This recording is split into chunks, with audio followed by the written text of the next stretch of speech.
Hello and welcome back to another video, where today I'm going to show you how to add a lens flare to your photo using Gimp. Gimp is a free software and the download link to this will be in the description. For this tutorial I will assume you already have Gimp installed. Also, if you click on the top right here, there should be an iCard with a playlist of other Gimp tutorials. So let's get started. First thing we're going to do is we're going to open up a folder and drag in the photo we want to use. So I'm using a photo of just some cars, a car in a garage. You may get this pop-up saying convert to RGB workspace, which means do you want to change the color system that the photo is taken in to the color system that Gimp uses. So I am planning to, so I'll just press convert, give it a second.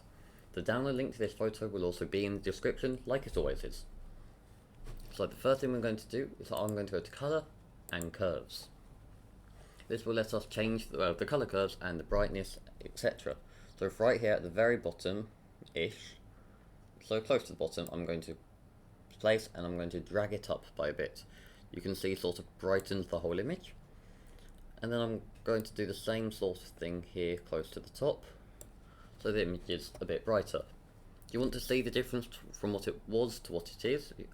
Press split view, you can see it was this darker and now it's this sort of lighter image.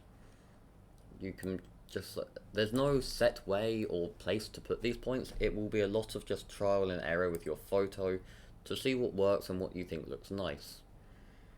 And then once you're happy with something that you think looks nice, we can close the split view to see it fully, and then we can press OK.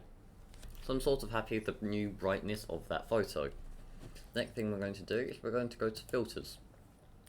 From our filters, we are going to go right the way down to light and shadow, and then we're going to go across to lens flare.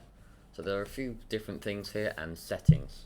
First thing is you can use these sliders, your X and your Y position, to change where the lens flare is coming from. This may take a second to load between changes, so this can be a bit tedious to move, and I want my lens flare to be here.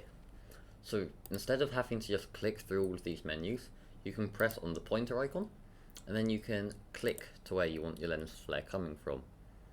So I want it there, and it should now be coming down. If you want your lens flare to be not as strong, you can open up blending options and you can slightly turn down the opacity just to what you think looks nice. So I think I am happy with that for this photo.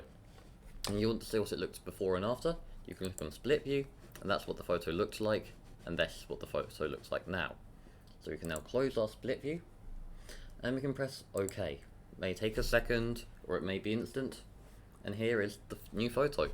This is a car with the lens flare on, and it's been slightly increased the brightness.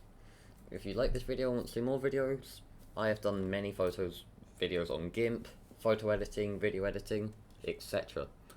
Thank you for watching this tutorial, and I'll hopefully see you in the next one. Bye! Bye!